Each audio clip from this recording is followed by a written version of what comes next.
우리 시간 함께 말씀 한번 찾아보도록 하겠습니다. 구약성경 창세기 39장 말씀입니다. 구약성경 창세기 39장 1절에서 6절까지 말씀입니다. 제가 이 성경 구약성경 59페이지쯤에 있습니다. 창세기 39장 1절에서 6절까지 말씀입니다. 구약성경 59페이지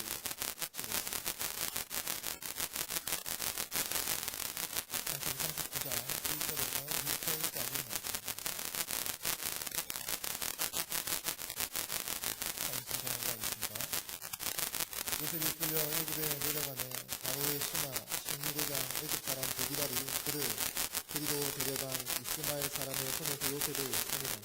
여호와께서 요셉과 함께 하심으로 그가 형통한 자가 되어 그의 주인 애굽 사람의 집에 있으니 그의 주인이 여호와께서 그와 함께 하심을 보며 또 여호와께서 그의 범사에 형통하게 하심을 보았더라.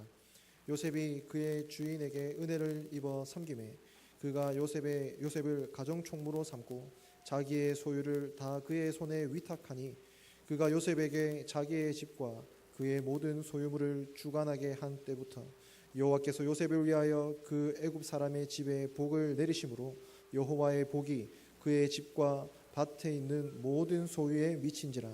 주인이 그의 소유를 다 요셉의 손에 위탁하고 자기가 먹는 음식 외에는 간섭하지 아니하였더라. 요셉은 용모가 빼어나고 아름다웠더라. 아멘. 오늘 우리에게 말씀을 전하실 목사님은 한국 어린이 전도협회 한국 대표이신 서영석 목사님이십니다. 목사님께서 형통한 사람이라고 하는 제목을 가지고 말씀 증거하실 때 많은 은혜 받으시기 바랍니다.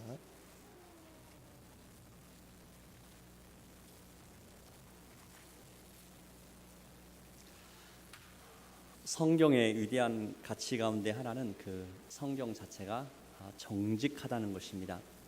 성경은 어떤 사람에 대해서 과장하거나 어떤 사실을 축소하지 않고 있는 사실 그대로 기록하고 있습니다. 그래서 우리가 잘 아는 믿음의 조상이라고 말하는 아브라함이 거짓말을 하는 그런 장면도 성경에는 여접시 기록되어 있고, 또 하나님 마음에 합한 사람이라고 말하는 그 다윗이 그 부하의 아내와 간음하는 장면도 성경에 나오고 있습니다. 그런 장면들을 보면서 우리는 생각을 합니다. 어떻게 성경에 저런 장면이 나오고 있을까? 어떻게 저런 이야기가 나오고 있을까? 하는 생각을 하기도 합니다. 그러다가 이 성경이 얼마나 인간의 삶에 정직하게 그리고 사실적으로 접근하고 있는가를 생각하면서 감탄을 하기도 합니다. 오늘 본문 말씀에 보면은 일생을 통해서 탁월한 사람으로 살았던 그 사람이 나옵니다. 그는 요셉이라는 사람입니다. 이 요셉이라는 사람은 태어날 때부터 죽을 때까지가 기록된 그 성경에 몇 명 안 되는 사람 중에 한 명입니다. 그런데 성경에 보면은 이 요셉의 삶에 있어서 실수가 거의 없는 그야말로 엑설런트한 삶을 살았던 사람이 요셉이었습니다. 성경을 쭉 보다가 보면은 요셉의 실수 장면이 나오긴 나옵니다. 어렸을 때 자기 형들의 잘못을 아버지에게 고자질한 그 이야기가 나오고, 그 이후에는 거의 실수를 찾아보기가 어렵습니다. 하나님의 역사는 늘 사람을 통해서 이루어지죠. 하나님이 특별히 요셉을 통해서 이스라엘 역사에 아주 놀라운 일을 이루셨습니다. 우리가 잘 아는 것처럼 이스라엘 백성들이 애굽에 종살이하고 있을 때 그 출애굽하는 역사를 이루었던데 귀하게 쓰임받은 지도자는 모세라는 사람입니다. 그렇지만 이스라엘 백성들을 훈련하기 위해서 애굽으로 데려가면서 그 일에 귀하게 쓰임받았던 사람이 바로 요셉이라는 사람입니다. 어린이전도협회에서 봄, 가을에 새소식반이라는 프로그램을 합니다. 그 프로그램을 하는데 이번 가을에 공과로 사용하는 것이 이 요셉과 로마서입니다. 사실 이 본문은 지난 주간에 우리가 이제 새소식반에서 했던 그 본문이기도 합니다. 자, 오늘 이제 말씀에 보면은 우리 목사님이 잘 읽어주셨는데 39장 1절에 보면 이렇게 말합니다. 요셉이 이끌려 애굽에 내려가매, 이렇게 말합니다. 요셉이 이끌려. 여러분, 누구의 손에 이끌려서 애굽으로 갔을까요? 우리가 사실 이 성경 앞뒤의 문맥을 잘 알고 있기 때문에 요셉이 이스마엘 상인들에 이끌려서 애굽으로 갔다는 것을 잘 알고 있습니다. 그런데 오늘 본문 말씀에 보면 요셉이 그냥 누구에게 이끌렸다는 말로 나오지 않고 요셉이 이끌려 애굽에 내려가며 이렇게 말합니다. 여러분, 그 요셉의 형들이 요셉을 자기들이 앞에서 영구히 사라져버리는 것을 원했기 때문에 처음에는 죽이려고 했고, 또 죽이려고 했다가 마침 그 옆에 물이 없는 웅덩이가 있어서 웅덩이에다 집어 던져버렸고, 웅덩이에 던지고 나서 형들이 앉아서 음식을 먹고 있는데 마침 이스마엘 사람들이 오는 것을 보고 우리가 굳이 죽이지 않아도 우리 앞에서 완전히 사라지게 할 수 있는 방법이 있구나 하는 것을 알고 이제 요셉을 그 이스마엘 사람들에게 팔아버렸습니다. 자, 그런데 그 모든 시기 순간순간마다 어떻게 해필이면 그 죽이려고 하는 순간에 웅덩이가 있고 웅덩이에 던지고 난 다음에 바로 보니까 이스마엘 사람들이 오고, 이스마엘 사람들이 왔을 때 유다가 은 20에 팔아버리자고 말했을 때 모든 사람들이 마음이 모아지고, 해필이면 그 이스마엘 상인들이 애굽으로 내려오고, 애굽으로 왔을 때 하필이면 그 친위제장 보디발이 그를 사고, 이 모든 상황을 볼 때 이건 명백하게 하나님이 이끌어 주셨구나 하는 것을 우리가 알 수 있습니다. 자, 그래서 하나님의 손에 이끌려 사실은 이 애굽이라는 곳에 왔습니다. 애굽이라는 곳에 와서 노예시장으로 갔죠. 노예시장에서 사실 이 보디발이 요셉의 무엇을 보고 그를 샀을까? 여러분, 예전에 그 중세에 보면은 노예를 고르는 방법이 기준으로 삼는 것이 몇 가지가 있다고 합니다. 그 사람들이 벌써 외모에 튼튼한 것을 보고 또 실하게 일을 잘할 수 있는가를 보는 거죠. 그런데 그 노예들 가운데서 요셉이 그 다른 노예들과 특별히 다른 것이 한 가지가 있었을 거라고 생각이 되는 부분이 있습니다. 그것은 바로 요셉의 눈빛이 살아있을 것이다, 이렇게 생각이 들어집니다. 왜냐하면 그는 어릴 때 하나님의 꿈을 가졌고 하나님의 사람으로 살았기 때문에 눈빛이 달랐을 것이라고 생각을 합니다. 자, 어쨌든 이 보디발이 그를 요셉을 샀습니다. 샀는데 39장 2절에 보면 이렇게 말합니다. 여호와께서 요셉과 함께 하심으로. 하나님이 함께 하시면 어떻게 이런 일이 벌어질 수 있습니까? 그의 아버지 집에 편하게 살고 있는 요셉이 하루아침에 종으로 팔려서 정말 두 손이 묶여가지고 그 먼 거리를 며칠을 걸쳐서 그 도단에서부터 이 애굽에까지 끌려오는 어떻게 하면 이런 일이 생길 수 있는지. 그런데 하나님은 분명히 함께 하신다고 말씀하고 있습니다. 여러분, 요셉의 형들은 요셉을 팔아버리면 자기들 앞에 사라지면 끝일 거라고 생각을 했습니다. 그리고 하나님은 여전히 헤브론에 계신 분이시고 하나님은 그들과 함께 하신 분, 가나안 땅에 함께 하신 분이라고 생각을 했어요. 그런데 성경을 읽다 보면 아주 재미난 일이 있어요. 그건 뭔가 하면 요셉을 팔았기 때문에 요셉의 형들은 이제 요셉이 우리에게서 사라져버렸다고 생각을 했는데, 성경을 읽다 보면 요셉의 형들이 성경의 무대에서 사라져버린 것입니다. 그 다음부터는 계속해서 요셉에 대한 기록만 나오고 있습니다. 비록 그가 애굽에서 종살이를 하고 어려움 가운데 있고 힘든 일 가운데 있었지만 하나님은 여전히 요셉과 함께 하셨습니다. 하나님은 오늘도 마찬가지입니다. 아무리 북에서 떠들어대고 또 미국 대통령이 떠들어대고 또 나라에서는 여러 많은 사람들이 자기들이 이 나라와 모든 것을 이끌어가고 있는 것처럼 그렇게 보여지지만 여전히 하나님은 이 땅의 주인이시고 하나님이 이끌어가고 계시고 이 땅에 잠잠히 한 곳에서 하나님을 섬기는 사람들과 하나님은 함께 하신다는 것입니다. 그래서 이 땅에 여전히 하나님의 사람들과 하나님은 함께 하시는 분이십니다. 그래서 요셉이 비록 새벽부터 일어나서 원하지 않은 일을 하면서 눈물의 빵을 먹으면서 초라한 그러한 종으로서의 삶을 살고 있지만 하나님은 요셉을 떠나지 않았고 요셉과 함께 하셨습니다. 그리고 또 성경을 읽다 보면 정말 좀 이해가 잘 안 되는 말씀이 있습니다. 그것은 뭔가 하면 그가 형통한 자가 되었다는 것입니다. 형통한 자. 여러분, 형통한 자라는 말의 의미가 무엇일까요? 그것은 무엇이든지 원하는 대로 다 되어지고 그 사람의 길은 잘 풀리고 이것이 바로 형통하다는 그런 생각을 할 수가 있습니다. 여러분, 혹시 머피의 법칙이라고 아시나요? 내게 뭔가 불행한 일이 생길 것 같은 예감이 들면 그 일이 생기고 마는 것입니다. 오늘 아침에 세차를 했는데 혹시 비가 오지 않을까? 역시 비가 옵니다. 자, 그 다음에 오래간만에 허리가 좀 안 좋아서 한의원에 딱 갔는데 목요일은 휴진입니다.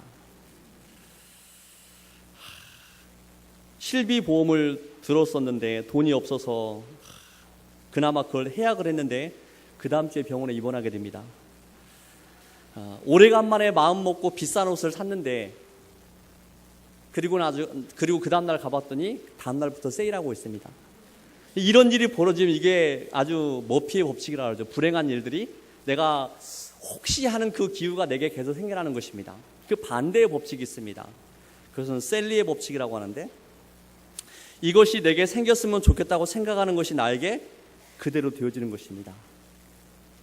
비행기를 타야 되는데 막 시간에 늦게 쫓겨가지고 막 헐레벌떡 딱 갔는데 마침 만석이 돼가지고 비즈니스로 업그레이드를 해주는 겁니다. 또 내가 그날따라 화장이 잘 되고 옷차림도 예쁘게 되었는데 내가 좋아하는 사람을 만나게 되는 겁니다. 그래서 한참 동안 시간을 보내게 되는 겁니다. 시간이 급해가지고 어떻게 하나 딱 나가는데 마침 빈택시가 기다리고 있다가 딱 가는 겁니다. 자, 형통한 사람이라면 우리가 생각할 때 머피의 법칙이 아니라 셀리의 법칙이 나에게 계속해서 이어지는 그런 사람을 가리켜서 우리가 형통한 사람이라고 말할 수 있을 것입니다. 그런데 요셉은 형들의 미움을 받아서 종으로 팔려와서 종살이를 하고 있고 정말 어렵고 힘든 삶을 살고 있는데 그를 가리켜서 성경은 형통한 사람이라고 말합니다. 우리가 이것을 보면서 이 형통의 개념이 우리가 생각하는 형통하고 하나님이 보실 때 형통하고 약간 다른 것을 볼 수가 있습니다. 성경이 말하는 형통한 것은 내게 어려운 일이 안 생기는 것이 아니라, 여러분 예수 믿어도 어려운 일은 생길 수 있죠. 힘든 일이 생길 수 있습니다. 그러나 그런 일이 생긴다 할지라도 하나님이 주신 능력 가운데 그것을 넉넉히 이겨나가고 극복해 나가면서 하나님의 인도하심을 받는 것이 형통한 삶인 것입니다. 그래서 이 요셉의 삶이 형통하게 되었다고 말합니다. 자, 그런데 이 요셉이 형통하다는 것을 그만 알고 있는 것이 아니라 그 주인 보디발이 보았다고 그랬어요. 여러분 우리가 아무리 생각해봐도 이 보디발은 예수 믿는 사람이 아닙니다. 하나님을 아는 사람이 아닙니다. 그 애굽 사회는 하나님을 섬기는 사회도 아니었고 하나님을 믿는 사람도 아니었고, 어떻게 보면 이 보디발은 아마 우상을 섬기는 사람이었을 수도 있습니다. 그런데 그 사람이 볼 때 하나님이 요셉과 함께 하심을 보았고 하나님이 요셉을 형통케 하는 것을 그 주인이 보았다는 것입니다. 여러분 보디발이 그것을 보았다는 것은 굉장한 것이죠. 여러분 오늘날도 마찬가지죠. 예수님 믿지 않는 사람들이 어떻게 예수님을 알 수 있습니까? 예수님 믿는 사람들의 삶을 통해서 볼 수가 있습니다. 어떻게 그들이 하나님을 알 수 있고 어떻게 그들이 성경을 알 수 있습니까? 하나님 믿는 사람들의 삶을 통해서 볼 수 있다는 것입니다. 자, 그런데 그 보디발이 그 요셉의 하나님이 함께 하시고 하나님이 형통케 하심을 보아서 그에게 특별한 임무를 맡겨 주었습니다. 그에게 가정의 모든 일들을 돌볼 수 있는 그러한 위치를 맡겨 주셨죠. 그래서 그가 자기 아내와 자기 먹는 것 이외에는 간섭하지 않았다고 그렇게 말합니다. 자, 그런데 놀라운 일이 벌어졌습니다. 그 이후로부터 하나님이 보디발의 집에 복을 주셨다는 것입니다. 복을 주셔서 심지어는 밭에 소유까지 하나님의 복이 넘치게 되었습니다. 여러분 예수 믿는 사람 한 명이 가서 제대로 어떤 일을 하게 될 때 그 사람 때문에 그 단체가, 그 교회가, 그 가정이, 그 기관이 하나님의 복을 받을 수가 있습니다. 이런 걸 보고 우리가 호박이 덩굴채로 왔다고 말합니다. 정말 예수 잘 믿는 사람, 하나님의 말씀대로 사는 사람이 갔을 때 그로 인해서 그곳이 하나님의 복을 받게 된다는 것입니다. 자, 그러면 왜 하나님이 요셉으로 인하여서 그 집에 복을 내리셨을까요? 제가 이 말씀을 묵상하면서 한참 동안 생각을 해봤습니다. 하나님의 복이 예수 믿지 않는, 하나님을 알지도 못하는 그 가정인 보디발의 가정에 복이 임하게 되었습니다. 요셉 때문에. 자, 요셉이 그 가정의 총무가 되면서부터 그 집안의 모든 분위기가 달라지기 시작했습니다. 왜냐하면 이 요셉은 하나님을 섬기는 사람이었고 하나님께 기도하면서 하나님의 뜻대로 살려고 노력하는 사람이었어요. 그리고 그가 모든 것들을 주관하면서부터 이 집안이 애굽 안에 있고 하나님을 믿지 않는 사회 가운데 있지만 그 보디발의 집이 하나님의 질서 가운데 하나하나 정리가 되어져 가는 것입니다. 하나님의 뜻이 임하는 가정이 된 것입니다. 하나님의 은총이 임하는 가정이 되었고 하나님이 예의주시하는 그런 장소가 되어버렸습니다. 여러분, 우리가 그 사람들을 만나면 안녕하십니까 하고 인사를 하죠. 이스라엘 사람들 인사하면서 샬롬이라고 말합니다. 그 샬롬이라는 그 말의 개념은 단순히 몸에 병이 없고 건강하고 이것 정도를 말하는 게 아닙니다. 원래 이 샬롬의 의미는 하나님이 그 사람을 통해서 하기를 원하는 그 위치에서 그 역할을 하고 있을 때가 샬롬입니다. 쉽게 말하면 내가 아무리 몸이 건강하고 먹을 걸 잘 먹고 있어도 하나님이 나를 통해서 이루기를 원하는 그곳에 내가 있지 않고 다른 데 가 있는 것은 샬롬이라고 말할 수가 없어요. 하나님의 질서가 온전히 임하는 그것이 샬롬입니다. 다시 말하면 이 요셉으로 인하여서 요셉이 하나님 앞에 깨어있고 하나님의 마음으로 하나님의 질서대로 그 가정의 모든 것을 이끌어가기 시작하면서부터 질서가 하나님 편에서 볼 때 질서가 차례차례 잡혀나가는 것입니다. 그래서 하나님이 그 가정에 복을 주신 것입니다. 이거는 때로는 우리의 그 생각과 우리의 그 이성적인 부분으로 이해가 잘 될 수 없을 때도 있습니다. 여러분, 어떻게 밭에 소출이 많아질 수가 있나요? 요셉이 그 집안에 있다 그래서. 여러분, 그 창세기 31장을 보면은 그 야곱이 라반의 집에서 있었을 때가 있습니다.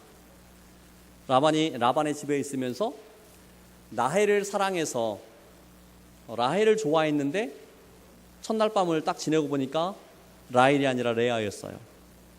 그리고 그 라반이 말합니다. 우리 지방에서는 언니보다 동생을 먼저 시집 보내는 법이 없다. 그런 일이 있으면 진작 얘기를 할 것이지 하룻밤 자고 나니까 아니라는 겁니다. 그러면서 네가 7년을 더 일하면 내가 라헬도 준다고 말했습니다. 그래서 7년을 일하는데 7년을 수일같이 일했다 그랬어요. 너무나 사랑하니까. 그래서 이제 14년을 일했습니다. 그리고 나서 이제 또 6년을 지나고 20년이 지나고 나서 이제 어쩌면은 이 야곱이 그 집에서 삭슬 제대로 받지를 못했습니다. 그런데 라반과 이 야곱이 계약을 합니다. 이러이러한 양들은 네 것이 되고 이러이러한 양들은 내 것이 되고 이렇게 계약을 합니다. 그리고 나서 벌어진 일이 창세기 31장 37절 43절에 보면은 야곱이 라반의 집에서 양들을 교배할 때 버드나무와 살구나무, 신풍나무, 푸른 가지를 가져다가 그 껍질을 벗겨 흰 무늬를 내고 그 가지 앞에서 교배를 하면 새끼들이 얼룩걸룩한 점이 있고 아롱진 새끼들이 나옵니다.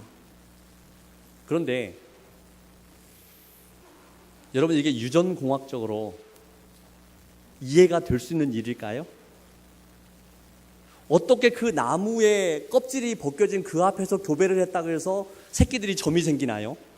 이거는 있을 수 없는 일입니다. 아무리 과학적으로 설명을 하려고 해도 설명이 안 되는 일이에요. 누가 하셨어요? 하나님이 하셨어요. 하나님이 야곱의 집에 야곱의 그 재산을 늘려주려고 마음먹으시니까 뭐 버드나무, 신풍나무가 아니라 다른 것에 있어서 아마 그 점들이 생겨났을 거예요. 그렇게 그 야곱의 재산을 하나님이 불려주셨습니다. 여러분, 이 요셉이 그 집안에 하나님의 질서대로 하나님의 말씀대로 하나님의 원하는 대로 이끌어 가니까 그 가정이 모두가 다 복을 받는 거예요. 여러분, 이것을 볼 때 우리 한 사람 그리스도인의 삶이 참 중요하다는 생각을 합니다. 그리스도인이 몇 명이 있느냐가 중요한 것이 아니라 내가 어디를 가든지 하나님의 말씀대로 하나님이 원하는 대로 하나님의 질서대로 살아갈 때 그곳에 하나님의 복이 임하게 된다는 것입니다.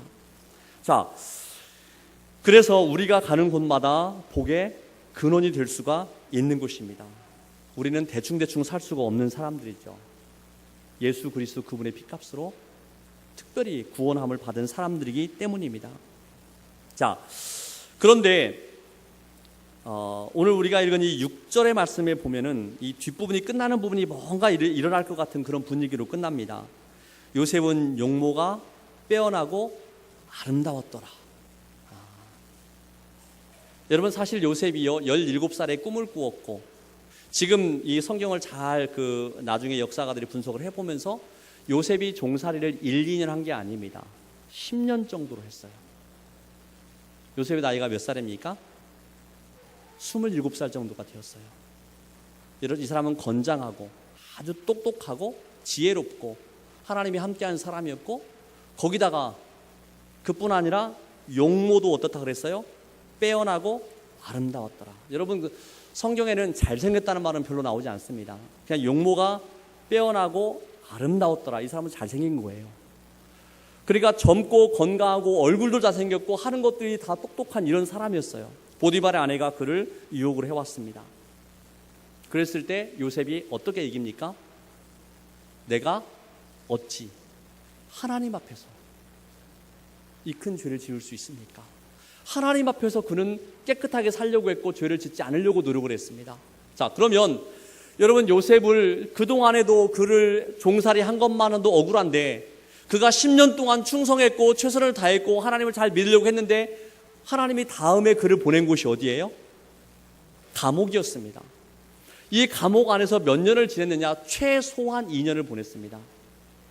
중간에 1년이 어떻게 된지 모르겠지만, 아무튼 그리고 나서 나이가 만 30이 되었을 때 하나님이 그를 애굽의 총리로 세워주셨어요. 자, 그런데 여러분, 그가 애굽의 총리가 되고 이방 제사장의 딸하고 결혼합니다. 그런 이방 제사장의 딸하고 결혼했지만 그의 신앙은 조금 더 변하지 않았어요.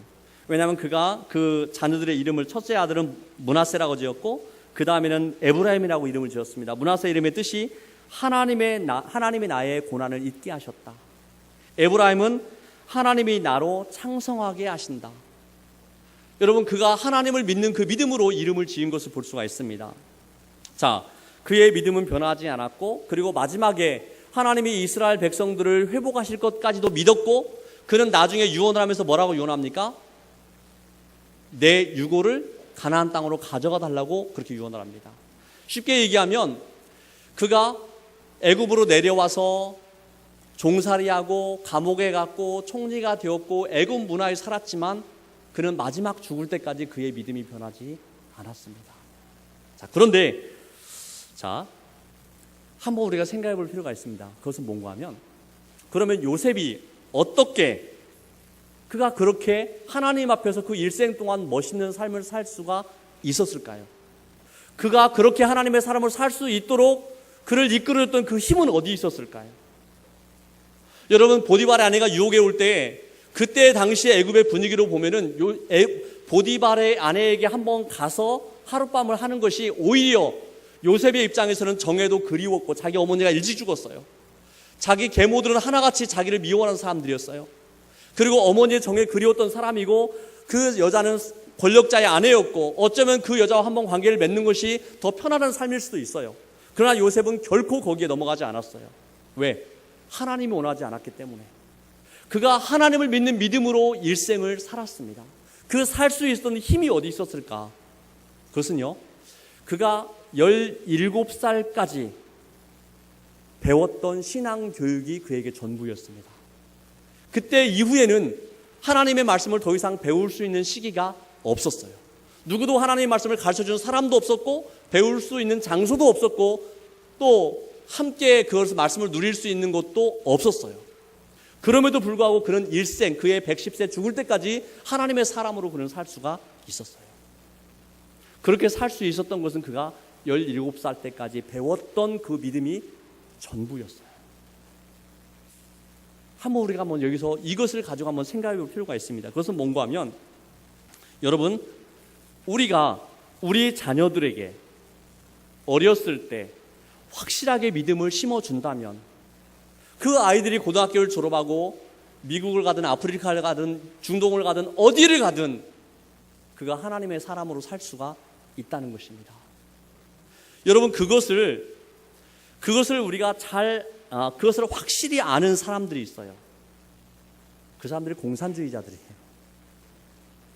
왜냐하면 공산주의에서는 18살까지는 신앙교육을 못하게 합니다.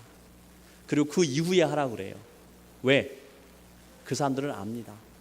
어렸을 때 배운 그 신앙이 그 사람으로 하여금 일생 동안 살 수 있는 힘이 된다는 것을 알기 때문입니다.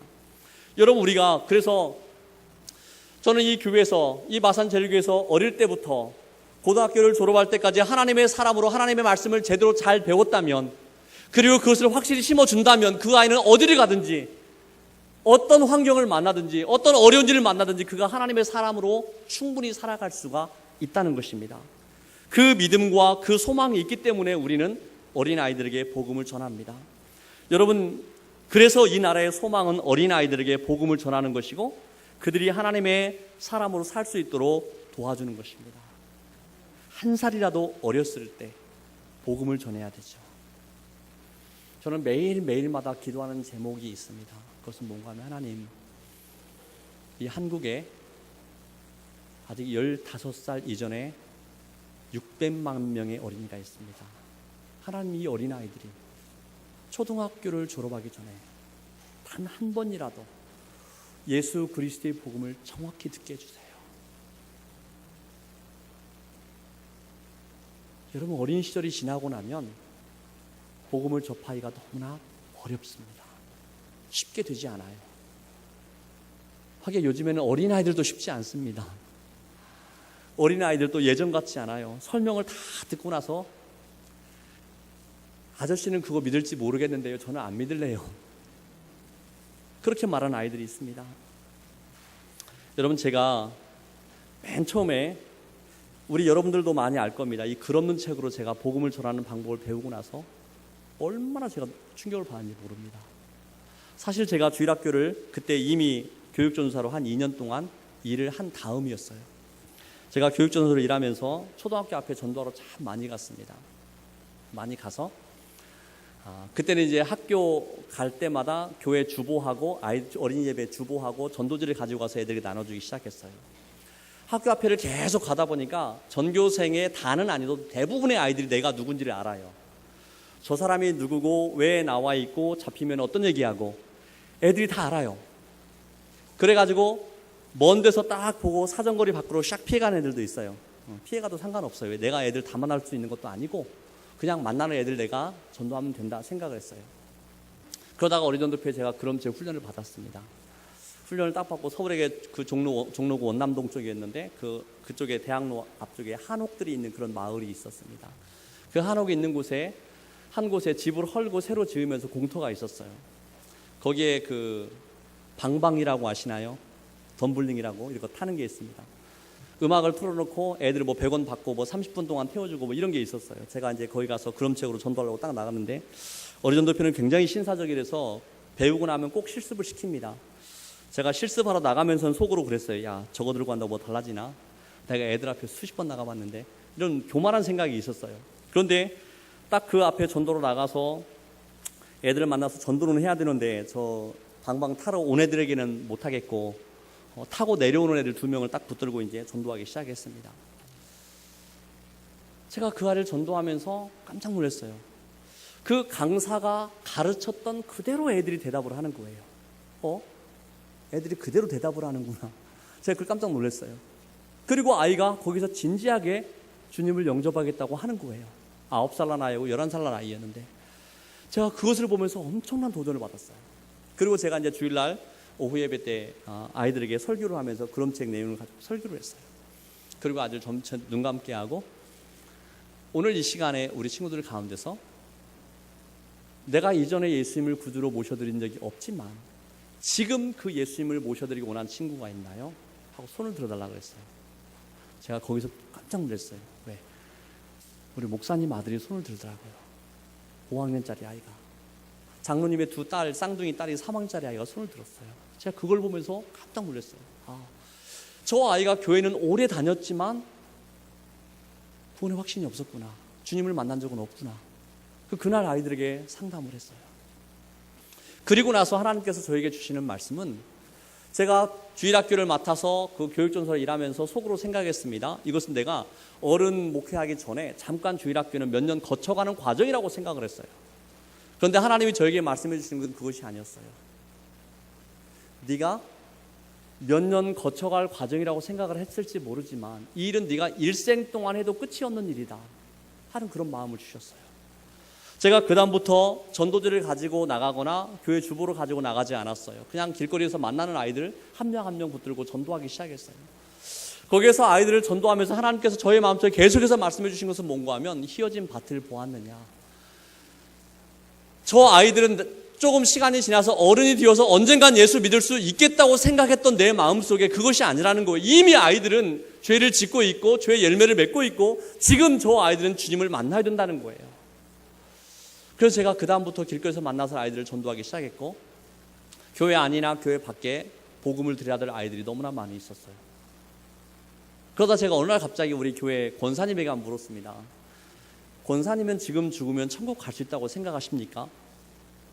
그랬더니 뭐라고 대답한 줄 아세요? 뭐라고 대답했을 것 같습니까? 예? 역시 우리 아이들이 용감하잖아요. 그죠? 어른들은 내가 말하면 틀릴까 봐 대답을 안 하잖아요. 그런데 그분이 딱 저한테 뭐라고 말하는가 하면 죽어봐야 알지요. 우리가 천국에 갈 수 있는지 없는지는 죽어봐야 알지요. 아닌가요? 죽어봐야 알지요.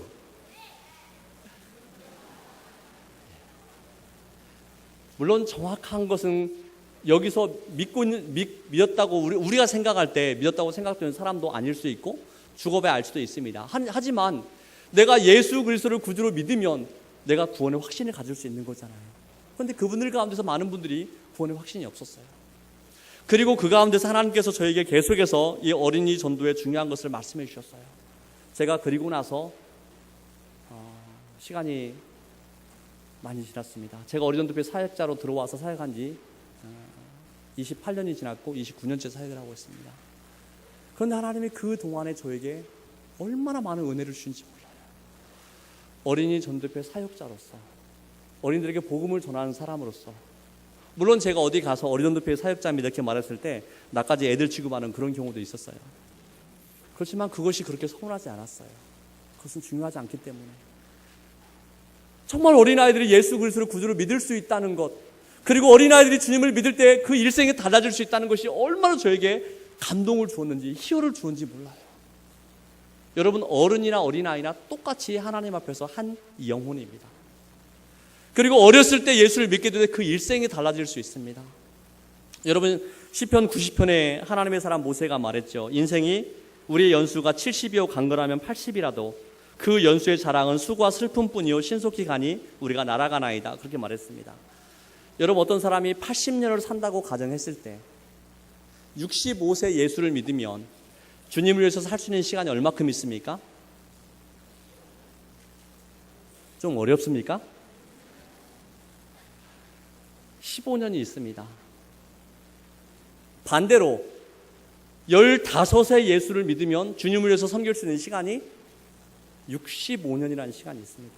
그런데 물론 나이 먹어서 예수 믿어도 주님을 위해서 열심히 일하는 사람들이 많이 있습니다. 하지만 65세 예수를 믿어서 그 15년과 15세 예수를 믿어서 그 65년은 비교할 수가 없습니다.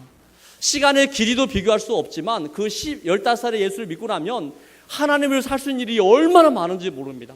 그 일생 동안 무궁무진하게 하나님을 섬길 수가 있다는 것입니다. 그래서 어떻게 하면 한 살이라도 더 어렸을 때 예수 그리스도를 구주를 믿게 하고 하나님의 사람으로 살 수 있는가 이것이 우리에게 비교할 수 없는 가치고 소중한 일인 것입니다.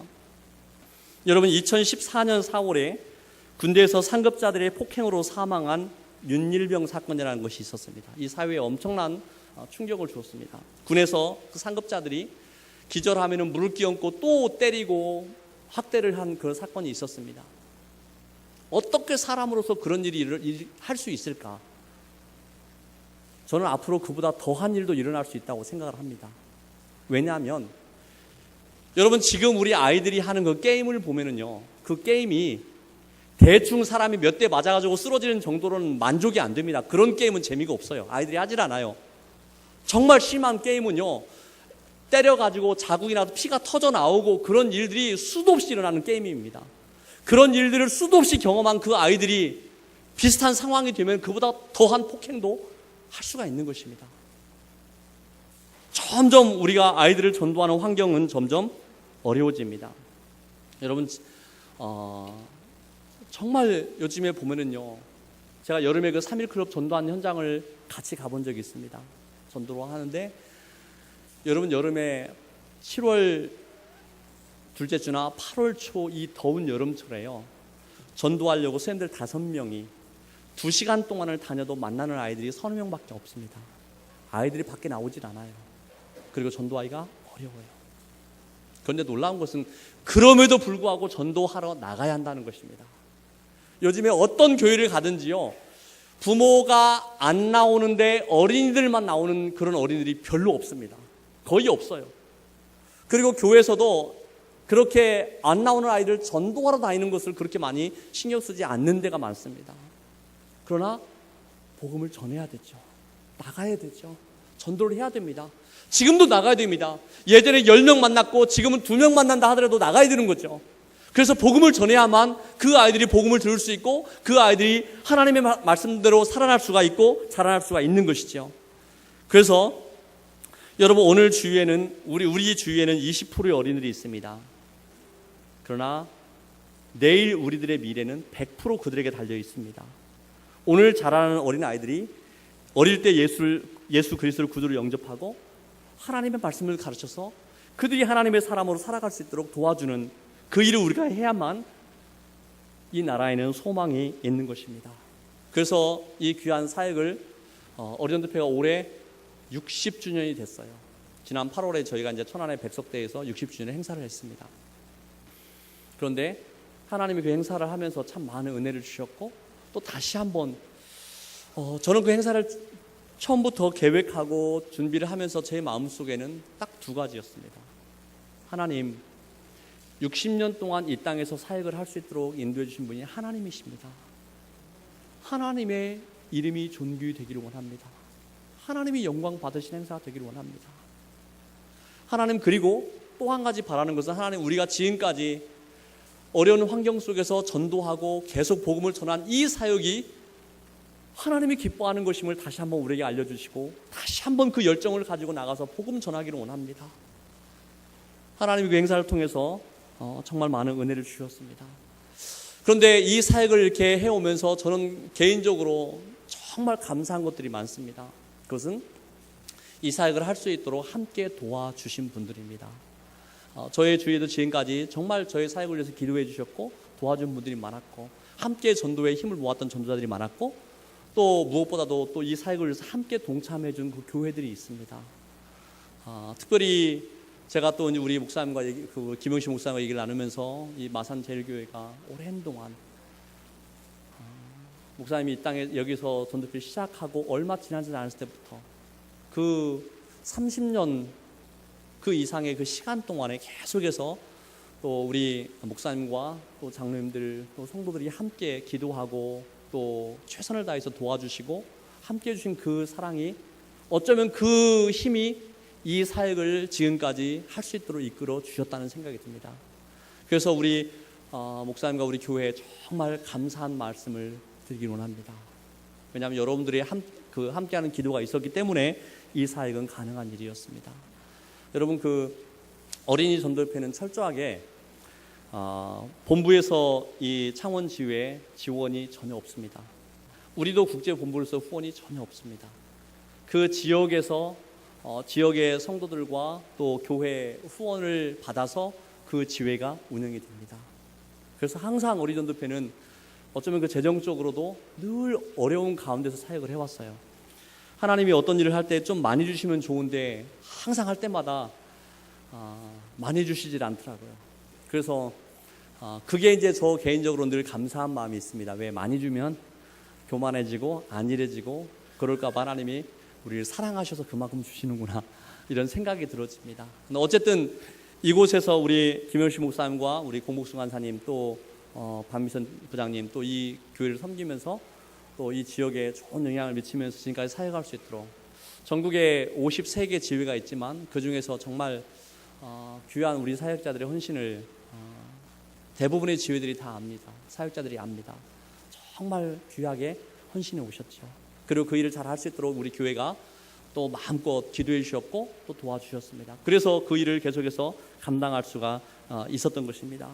어쨌든 여러분, 이 어린 아이들이, 여러분, 요셉이 한 명이 17살 이전에 배웠던 그의 신앙 교육이 그의 일생 110세 죽을 때까지 하나님 앞에서 멋있는 삶을 살 수 있도록 힘을 주셨고 은혜를 주셨습니다.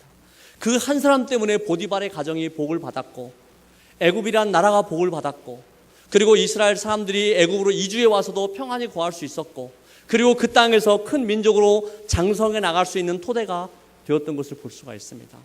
여러분, 한 사람이 바르게 세워졌을 때 그 사람을 통해서 하나님은 나라를 새롭게 할 수 있습니다. 이 민족의 미래를 바꿀 수 있고 하나님 나라를 크게 흥왕케 할 수가 있습니다. 그 귀한 사역에 여러분들이 함께 힘을 모아주시고, 그래서 이곳에 자라는 어린아이들이 나중에 정말 이곳에 자라는 아이들로 말미암아서 하나님 나라가 크게 부흥할 수 있는 그런 일들을 우리가 함께 이루어 갔으면 좋겠습니다. 그 일에 함께 쓰임받는 우리 모두가 되었으면 좋겠습니다. 같이 한번 기도하겠습니다. 이 시간 우리 잠깐 한번 한 1분 정도만 같이 기도했으면 좋겠습니다. 하나님, 이 창원의 어린아이들이 어렸을 때 예수 그리스도의 복음을 정확히 듣고 하나님의 사람으로 세워질 수 있도록 하나님 도와주세요. 우리 가정의 자녀들이, 또 우리 교회의 어린아이들이 온전히 하나님의 사람을 세워줄 수 있도록 도와주세요. 하나님이 창원의 수많은 어린아이들을 주님께로 인도하는 이 어린이들 사역에 하나님의 은혜를 주시고 우리 사역자들에게도 복을 주시고 이 일을 넉넉히 감당할 수 있도록 하나님 함께하여 주옵소서. 이 시간 한 1분 정도만 기도하고 제가 기도하겠습니다. 같이 기도하겠습니다. 거룩하신 아버지 하나님, 하나님 아버지, 한 명의 사람이 바로 세워졌을 때 하나님의 사람으로 세워지고 그들